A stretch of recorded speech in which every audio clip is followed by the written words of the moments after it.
Did you know that some words need to double a letter before we adding ing? Let's learn this common spelling rule in under 3 minutes. Mr. Mitchell here, and welcome to Nothing Fancy Literacy. In this lesson, we are learning about spelling rules. Today we are focusing on doubling the final consonant. Now this is important.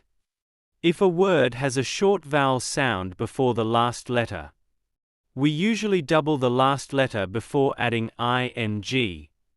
Run becomes running. Hop becomes hopping. Skip becomes skipping. Listen carefully to the short vowel sounds in those words. Those short vowel sounds help us know that the final letter needs to double. Let's look at some more examples. Swim becomes swimming.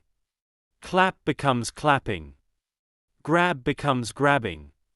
Again, the final letter doubles before adding ing. So remember, if a word has a short vowel sound before the last letter, we usually double the last letter before adding ing. This spelling rule helps us keep the vowel sound correct. Now it's your turn. Change each word by adding ing. Hop. Swim. Clap. Pause the video here. And then we'll check the answers together. Let's check the answers together.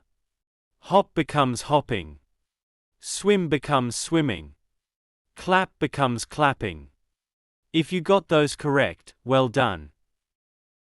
So remember, some short words double the final consonant before adding ing. Keep learning with our spelling rules explained simply playlist. Next, watch our lesson on dropping the silent E.